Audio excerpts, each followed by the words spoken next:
You're listening to the No Bullshit Vegan Podcast, episode 217.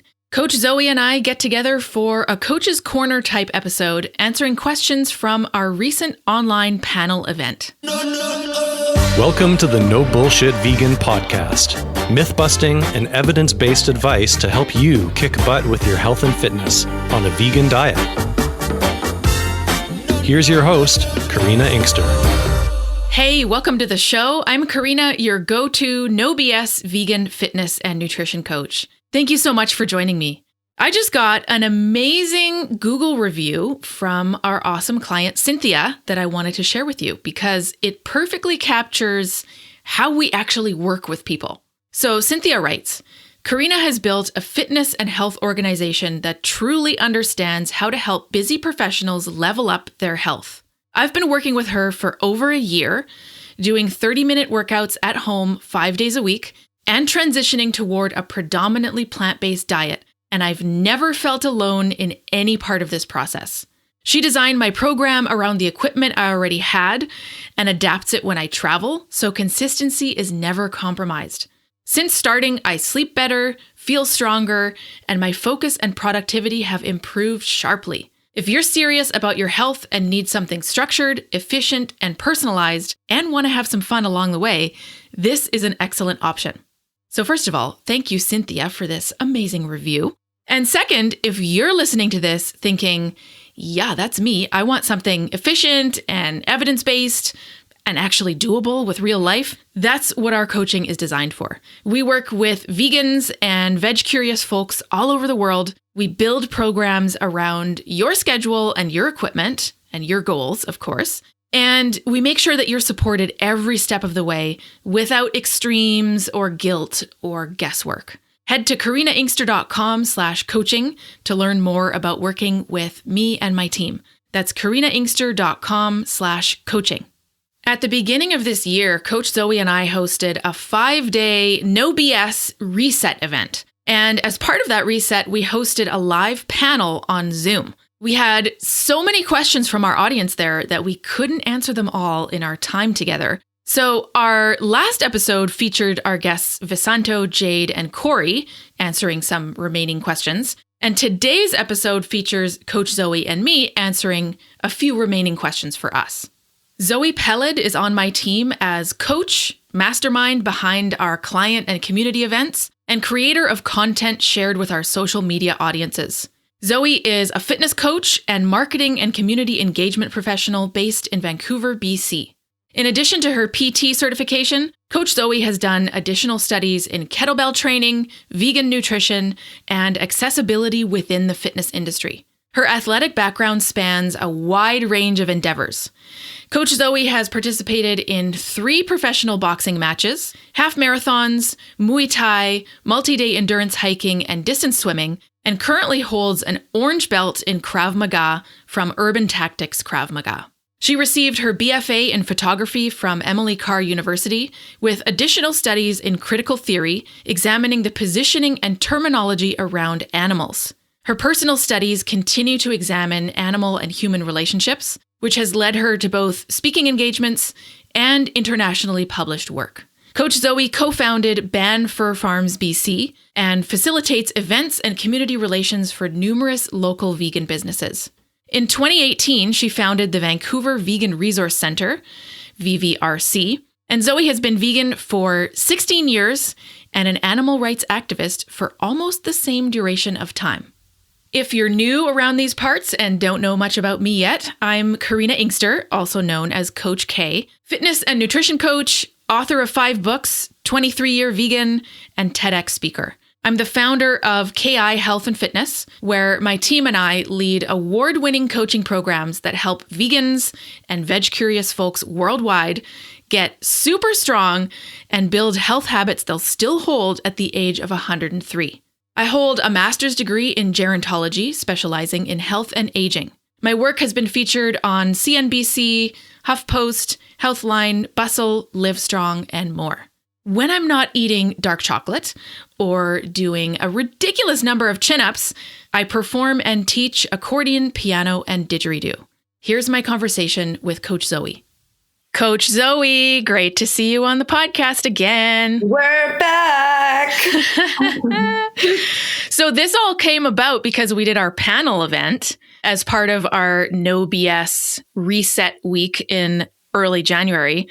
And there were so many excellent questions for us and our panel that we actually had to do 2 additional podcast episodes, one with the guests and one with us. So that's what we're doing today. Fantastic. What a brilliant, air quotes, problem to have. Right. Agreed. Just like super good interactions. I also think that's an interesting comment, and I won't dive into this too much, acknowledging that we have limited time. But I think it's really interesting to think about the fact that we did get such an incredible response and such a high volume of questions.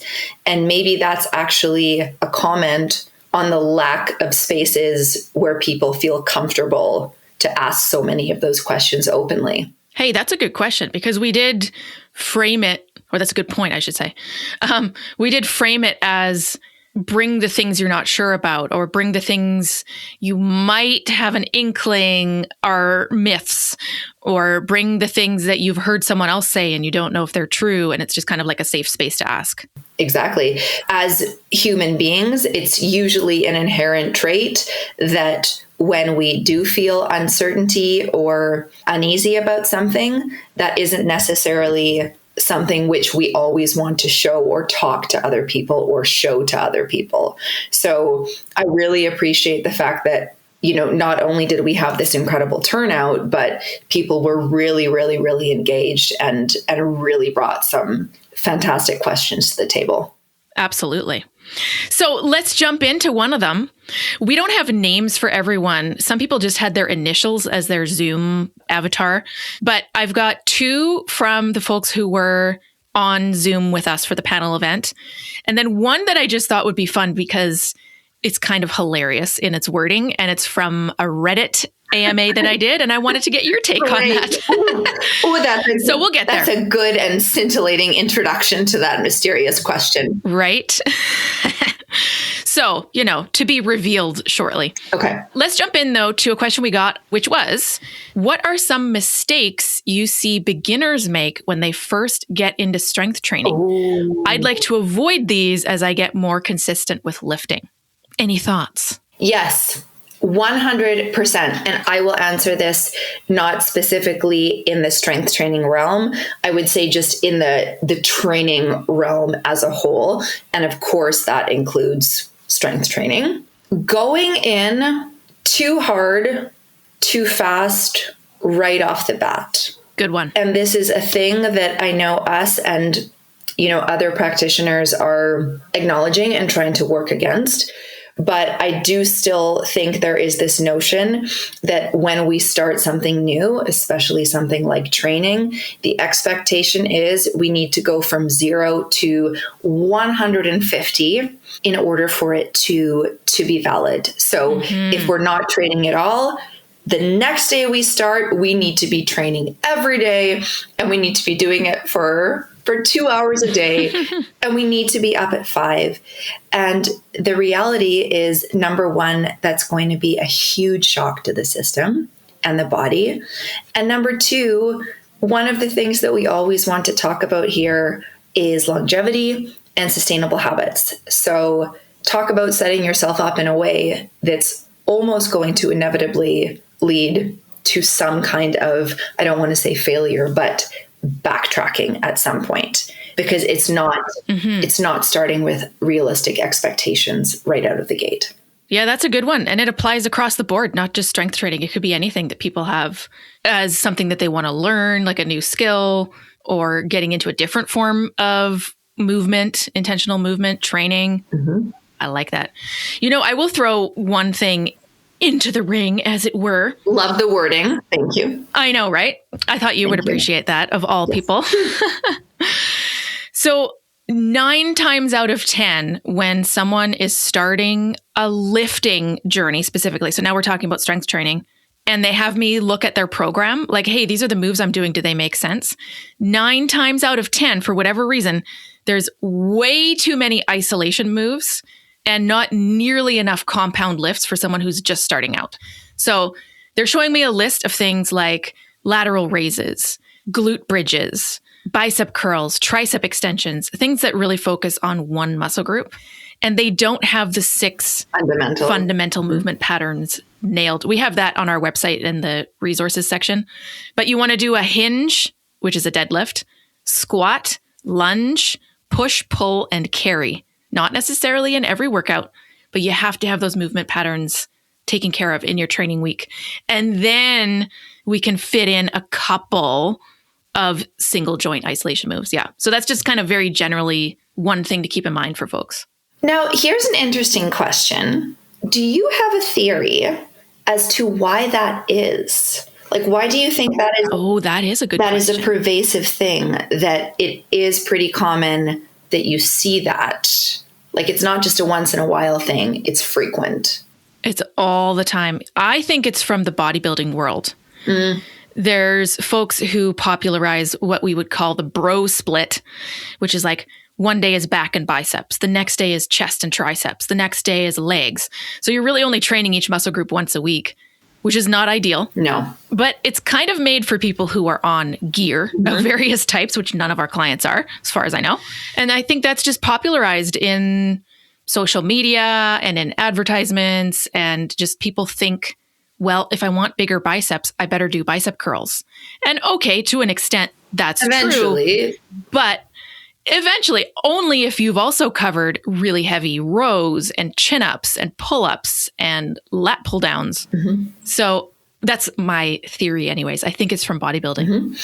Something else I'll tack on to this, and this also connects to the previous concept of kind of too much, too fast, is also lifting too heavy straight out of the gate. Right. Because again, I think it's an inherent tendency for all humans. We like metrics and we gravitate towards metrics. And there's this idea that if we're lifting super heavy, and if we're doing that every time, and if we're lifting heavier with every single workout, that's perceived as more impressive. And the reality is, as we know, that strength training is much more of a trajectory with ebbs and flows. And most people, when they're starting especially, will do a lot better working with a lower weight and then slowly and safely progressing to the heavier ones. Yes. Let's use our client, Chris, as an example. Shout out to Chris. Yes. Oh my goodness. Okay. So he just officially entered the 1,000-pound club, which is a grand total of 1,000 pounds across squat, bench press, deadlift. Freaking amazing. This is like a legitimate high-level strength goal. Huge. Yeah, it's massive. So here's the deal, though. He did double his deadlift weight in the last year. So he started at 200. Now he's at 390. Actually, I think he started under 200. It was like 180. So he's more than doubled his deadlift weight. But if you average it out over the number of weeks in a year, it's an average of 3.8 pounds per week increase on the deadlift. 3.8 pounds for a deadlift is not very much. Nothing. But if you do that every week for 52 weeks, you've added 200 pounds to your deadlift. So to your point, you know, if Chris had gone from 180 to 250 overnight, he'd probably have injured himself and he never would have received this insane I was going to say invite. Huge. The, bragging rights. He wouldn't have the bragging rights to be in the 1,000-pound club. And that's a fantastic example. It's about small increments, but it's also about time and patience and consistency and a lot of lifting. And you and I and Chris, we all know how much he was lifting. So I also think that sometimes perhaps when people are starting their journeys with strength training for the first time, there is an expectation or assumption that progress is going to happen really, really, really quickly and really, really drastically. Right. And the reality is it's usually the opposite. Exactly.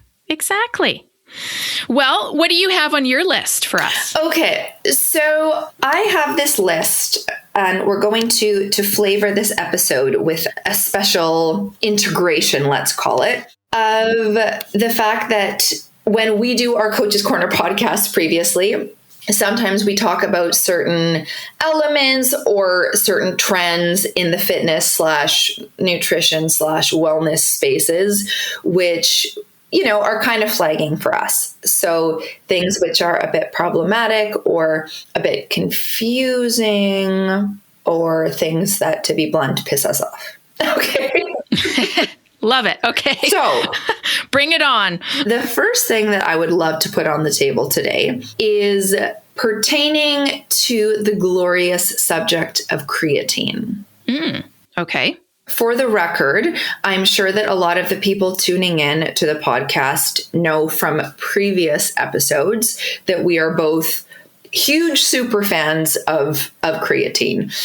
Those individuals may also know, because we mention it a lot, that creatine is it is the most researched supplement out there. It is something that everyone should be taking, and something that everyone can benefit from in some capacity. So let's just set the tone for creatine. The thing that I would like to draw attention to is that over the past, I would maybe even say year and a half, there has been this surge of companies who are producing creatine gummies.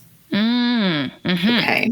I've seen those. And the thing that I find particularly fascinating, and though it will involve me using a great deal of restraint, I will not name any specific brands or companies.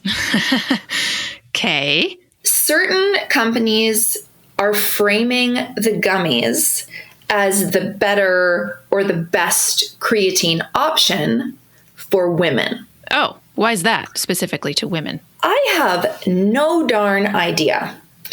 Because the reality is, just to kind of give ourselves a bit more of framing, I looked into the gummies from one particular company. And with their gummies, they recommend that you have 3 to 4 a day. So if you do have 4 gummies a day, you're getting 5 micrograms, which is the recommended daily dose. Oh, it should be grams. 5 grams. That's my notes. Yeah. Thank you. Shout out to my notes. 5 grams of creatine. So you're getting the recommended daily amount. However, the notion is, and this is communicated through their marketing and through advertising, that there is something better or different specifically for women about having creatine through a gummy. That's kind of bizarre. It's very, very bizarre. And some of the ways that they infer this are along the lines of convenience. You can just have them in your bag. You can snack on them. You don't need to have liquid to put your powder in. But they don't really talk about any difference in terms of how it is absorbed by your body in a gummy form versus in a powder form. Because though I cannot say for sure, my assumption would be there is perhaps no difference. And from what I can see, the biggest difference between the two is actually the price point. Yes, because each gummy usually only has 1 or maybe 2 grams of creatine. So 4 gummies for 5 grams would be 1.25 gram per gummy of creatine, presumably. So yeah, I mean, 5 grams of creatine is 5 grams of creatine, but 5 grams of powder is a lot cheaper than 4 gummies. Exactly. And this particular company that I did a bit of a deep dive into, they have one bottle. You have the option to do a subscription, and of course it gets cheaper. But one bottle is $60. Wow. And if you have the recommended daily amount of 4, that bottle, which costs $60, would last you for 22 days. Oh my goodness. You could get a tub of creatine powder for $20 that lasts you for months. I literally have a tub of creatine, which was about that price. which is one of the largest containers of anything that I've ever had in my kitchen. I've been taking it steadily, and I don't think I've even put a dent in it. Yeah, exactly. I just buy whatever's on sale, which more often than not is powder. Well, it always is. Yeah, and I don't even have a giant tub. It's like a reasonably sized thing that sits on my counter. It's been at least 8 to 12 months. Yeah. So the other thing, and I don't actually have this official point in my notes, but I remember seeing something about it on Instagram, just for an added point of hilarity, is, I mean, creatine is really having its moment right now. And I think that ultimately that's a positive thing to preface. However, I think I'm going to remember her name correctly. Kris Jenner. So the Kardashian mother, she is launching a creatine product. Interesting. Everyone's getting in on it. It's kind of like how protein is taking over. We have like protein everything now. Protein bread, protein cereal, protein frickin' broccoli probably. Like, yes. It's kind of the same thing. See, this is the challenge.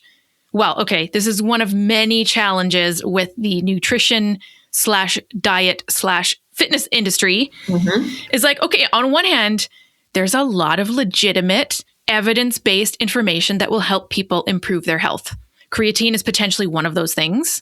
Depends on the person, depends what kind of training they do. But generally, it's very well supported in the research. There's some research, there needs to be more, on its cognitive benefits, especially as we age. So, it's very well looked at. Here's the thing, though, when you combine that with businesses making money, now you have marketing spins, and creatine gummies are better for women for whatever reason. It's this extra layer of bullshit that's put in there because now there's money involved. I mean, I guess the takeaway for this, and as you said, this is a pattern and an observation that we see with many things, not just with creatine. And I guess the pattern and the call to action for consumers is, number one, be mindful of where you are intaking your information from. I acknowledge for many of us, and that includes myself, a lot of the time it is through social media and through digital media. And I would say the second piece is always do a little bit of your own research as well. And that's across the board, because when any company presents you with any product, one of their guiding principles is always going to be profit. 100%. So I would say step one, see it, identify it as something you may be interested in learning more about, and then move outside of that realm and do a bit more research, not only about the company, but about the product and the promises that they are putting in front of you. Yes, the product and the promises, exactly. Well put. Thank you. Nice. Okay.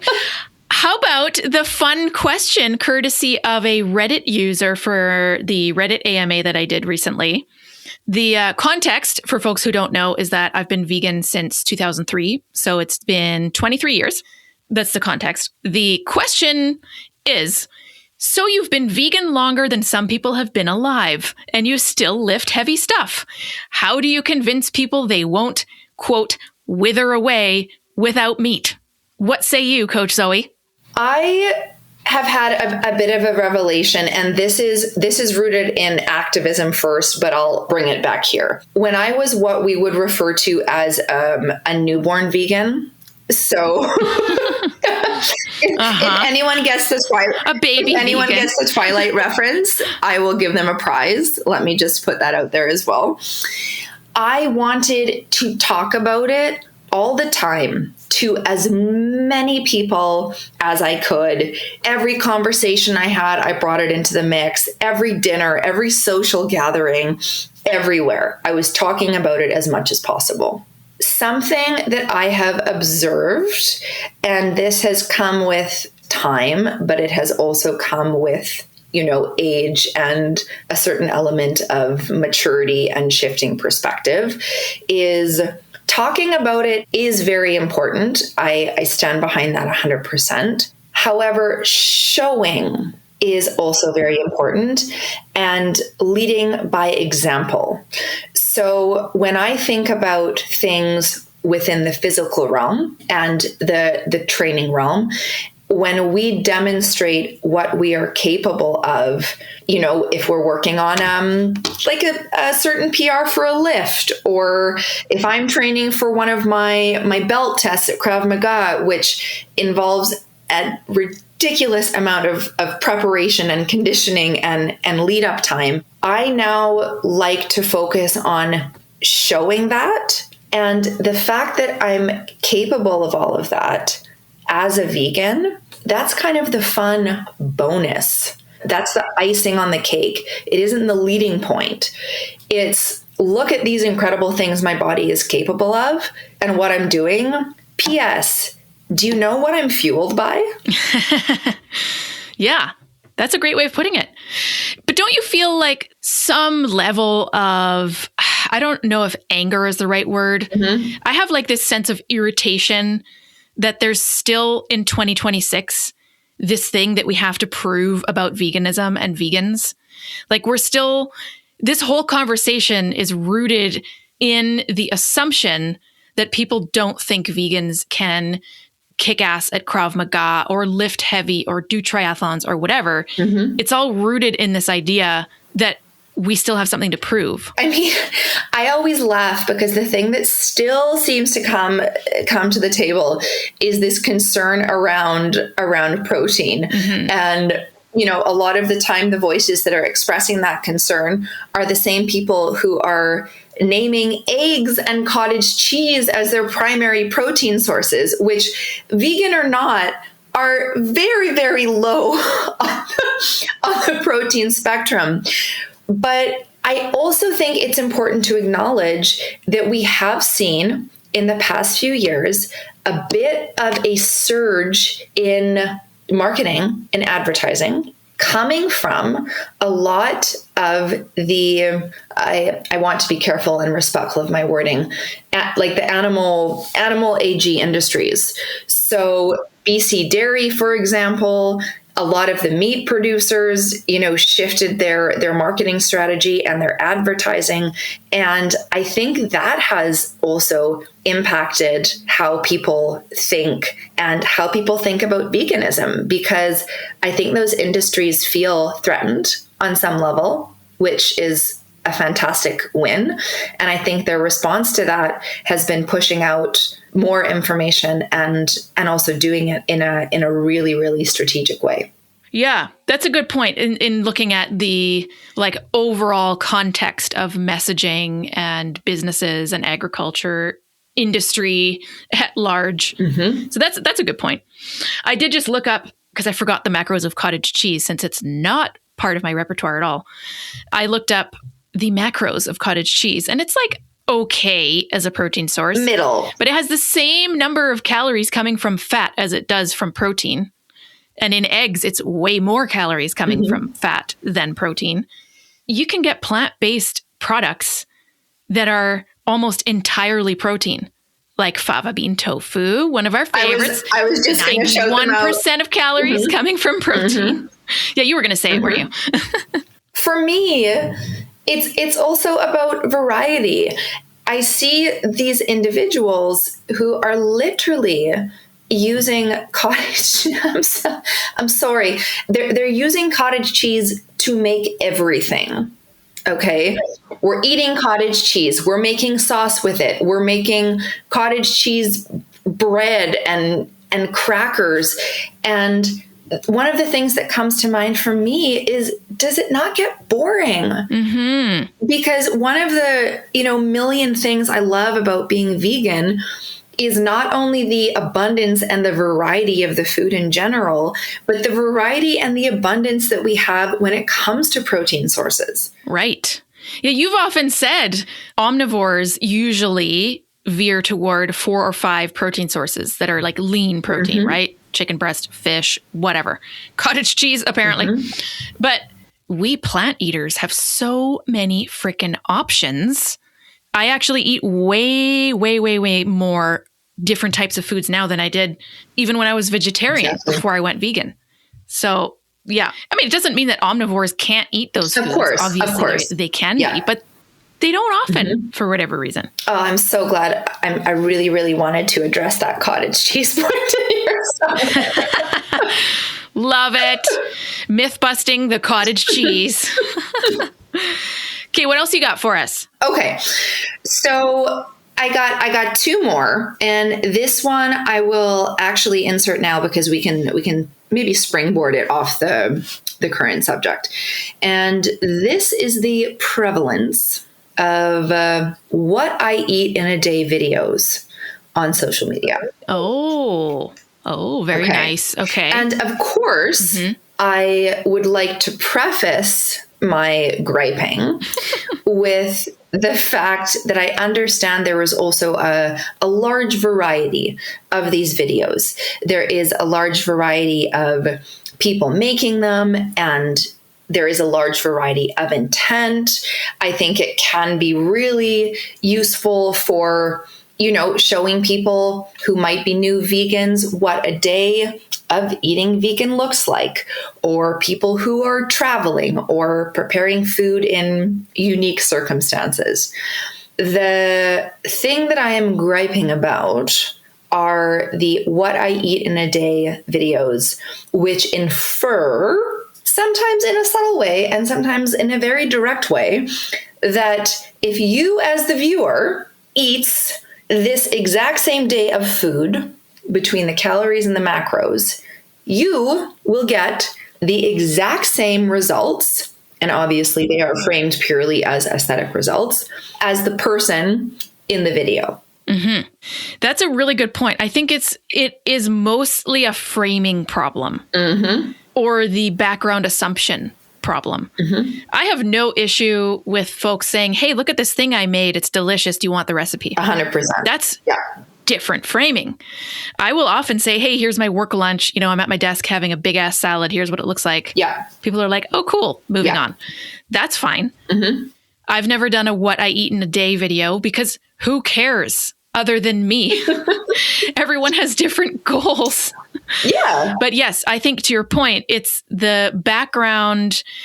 Here's what you should do if you want to be like me. And there's no consideration for people having different goals, people having different interests, different palates, different cultures, different food allergies. As someone who has a shitload of them, I can tell you. So yeah, I think there's a large piece of context that's missing there. Well, and I think, to your example, if you're at your desk and you're showing your big ass salad, that's fantastic. And it's informative because, here's a great nutrient dense idea for a meal that you can have, while you're at your desk, while you're working. And that's a completely different frame than, hey, eat this way that I do to a T, and you'll look exactly the same as I do. Because the reality is, you and I both know, you, myself, and our two best friends could all eat the exact same meals for a week with all the exact same macros. And how we feel and how those meals impact us is going to be wildly different from person to person. Exactly. Yeah. Not to mention that my calorie and macro goal and, food prep routine and everything is not going to match you or either of our best friends anyways, because we all have different goals. We all have different activity levels.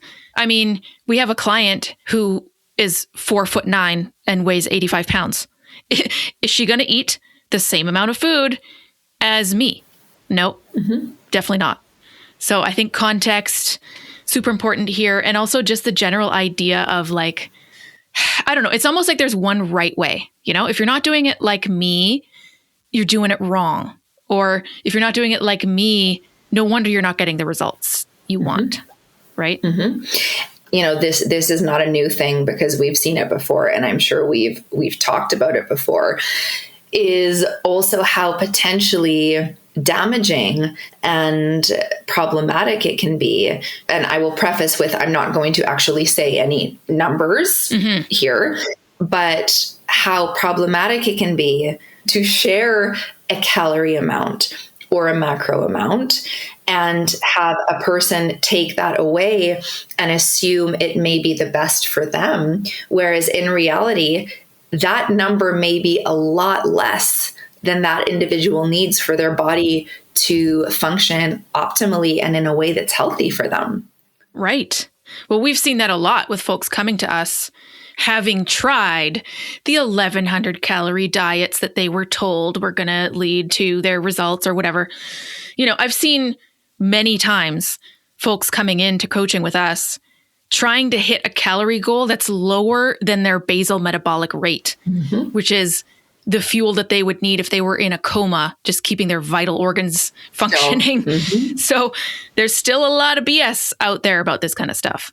As we move through this conversation, I think a theme that is coming up, and again, not a surprise, is also being aware of information that's being put out, especially on something like social media, and always being mindful as consumers, and by consumers, I mean those of us who are consuming that digital media, is always to be mindful and critically aware of it, especially when it comes to entities who are offering information related to our health and our well-being, especially. Exactly. Amen, Coach Zoe. Okay, last one on my list, and I can't remember if it comes from Reddit or Zoom. Probably Reddit because I don't have a name attached to it. What gives the most bang for your buck? Steps, like total steps during the day, cardio, or lifting? I would say it depends. I was going to say the exact same. We can talk about that. Yeah. I mean, I would say the first thing that comes to mind is it depends on the person. It depends on their goals and their areas of focus. I would say across the board, I think that walking is a really, really high value and underrated form of movement. So I think that there is tons of bang for your buck with walking in general. But for things like strength training and cardio, it's really going to be contingent on the who, the what, the why, the how. Yeah, there's many other aspects here. I mean, if you're wanting to check a marathon off the bucket list, cardio. If you want a PR in your deadlift, strength training. I will say, though, I do show a good proportion of our clients when we're on Zoom for their kickoff call, the hierarchy. So like it's body composition and health. So it's both. So body composition hierarchy, health hierarchy. There's 4 things on it. The things at the bottom are more important and the things at the top are less important. They're all involved though. So the thing on the bottom is nutrition, which is not part of this question, but just so our listeners know, the fuel, the recovery, it's all inherent in food. So nutrition's at the bottom. But then the next step, the next most important thing after that, generally for health, for body composition, which includes bone density, by the way, is strength training. Then we have a recovery category above that, sleeping enough, managing stress as best you can, etc. And at the very top is cardio, the little tiny triangle at the top of the pyramid. So it's there. It's very important for overall health, but it should not replace strength training.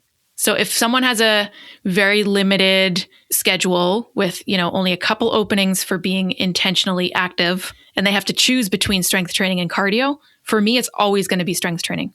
Well, I shouldn't say always. This is for someone who's kind of general, wanting to work on body composition and live till they're 103 and kick ass while they're doing it.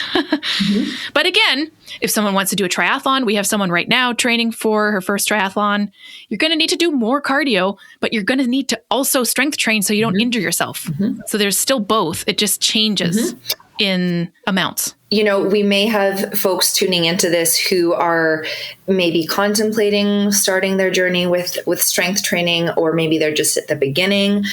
I think it's important to mention that strength training does not only look one way. So I think a lot of the time when we talk about strength training, we think about barbells and the big lifts, which are important, of course, and I love them. They're super fun and badass. However, strength training can also be you in your room with a set of resistance bands or your body weight. Mm-hmm. That's a great point. You could be on the beach. You could be at the park.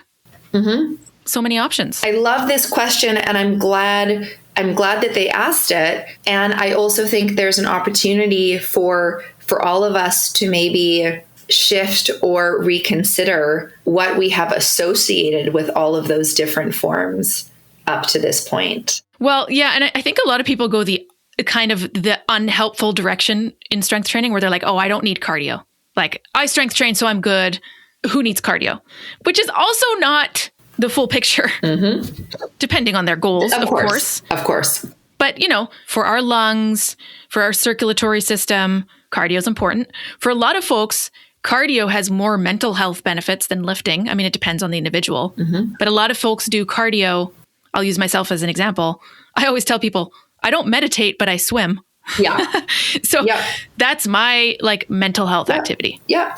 And I also think it's an interesting thing to think about pertaining to this is for a long time, cardio was framed in a very different way, again, when it came to women and how women should be training. Right. And women should be doing more cardio, and women should, be aware of how much you strength train because you don't want to get huge and bulky. And of course, that concept in and of itself is being completely flipped on its ass as we speak. So.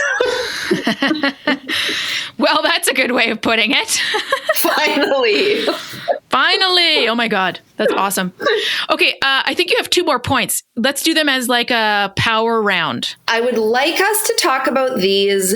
I want to drop them as a teaser. Okay. Because I'm going to do a further deep dive into this in an upcoming blog article. As in deep dive. Okay. Perfect. We're doing the background, we're doing the etymology of the wording. So let me just drop that. So for people who are compelled by these 2 subjects, get ready. Number 1, and these are both connected to, I would say, obsession. So number 1 is obsession with the term snatched. Oh God. Is that still around? It's still around. It is being framed as this incredible ideal. And if you're snatched as a result of your workouts and your nutrition, then you have achieved this holy gold level status. And I see it everywhere. And I'm really curious to dive into where did this come from, which I will in the article. And also when did it become such a marker of status? I love this. Okay. I do want to make sure that we mention kind of what it is and generally why it's problematic. Do you want to drop the other piece or should we do snatched first? I would say let's do snatched first because the other one is not, it's kind of separate. Got it. Okay. Yeah. Well, I'm looking forward to a deeper dive because I have no idea where it came from. I used to see it more than I do now, but I have also recently unfollowed a lot of very diet culture-y content and creators and whatever. So it could just be my lack of exposure to that kind of diet culture bullshit. Fair. But basically, as far as I understand it, snatched is related to women, mostly or exclusively. And it's basically like having a waist so small that it fits in a Pringles can, is my understanding. Small. It's about taking up less space. It is about weight loss and it's aesthetics first. You're not doing fitness properly if you don't have a tiny waist, which is super problematic for many reasons. We're not scrutinizing men's bodies this way, as far as I can tell. No, we're definitely not. We never have either, which is the hilarious and problematic and ironic point. So I would say yes. And also with some presentation of snatched, We're speaking about this so eloquently. With some elements of Snatched, there's also that piece around leanness. And the more, it's impressive if you are more lean and visually you're lean and you're cut and super toned. So I think that's kind of part of the quote official definition as well. That's a good point. I have actually seen some pretty sketchy methods that apparently people use to get this look, like waist trainers that probably affect your breathing or like extreme dieting, just really harmful short-term aesthetics at all costs type approaches. So I have seen some of that, and it's kind of in the interest of getting this one particular look. I can't wait till this article comes out. And I'm going to actually say, because we have time, I'm going to say one word related to the other obsession umbrella. Okay. I'm just going to drop this and then leave people to ruminate in their intrigue, is high rocks. Oh, yes. I was wondering if it would be high rocks. It seems like it's the new CrossFit, but yeah, I think if this is part of what you are working on in terms of like deep dive article in topics, that's going to be a great one. I have so many things to say about it and a lot that I have already discovered. However, I'm going to reserve it for I love that. The big article. The intrigue, the absolute intrigue. We like building some anticipation. For sure. Well, that's going to be on KarinaInkster.com. There's a section at the top that says articles. It's a whole resource bank. There's like things about protein. There's how to be vegan in a non-vegan household, how to celebrate your first holiday as a vegan, strength training basics, camping, all sorts of stuff. So camping as a vegan, that was one of yours. Yeah, for sure. You did one on how to eat a bunch of plant protein without ingesting a crap ton of sodium. Yes. Because that was kind of the conversation at the time. So yeah, whole bunch of resources all on the website. So can't wait for this to come out, both the podcast and the article you're working on. And as always, so great to speak with you. Likewise. Always a pleasure myth busting and tackling BS with you. Coach Zoe, thanks again for our chat. Cannot wait until the next one. Head to our show notes at nobullshitvegan.com/217 to connect with us. And don't forget to check out KarinaInkster.com/coaching to learn more about our fitness and nutrition butt kicking programs. Thanks for tuning in. Thanks for listening to the No Bullshit Vegan podcast at nobullshitvegan.com.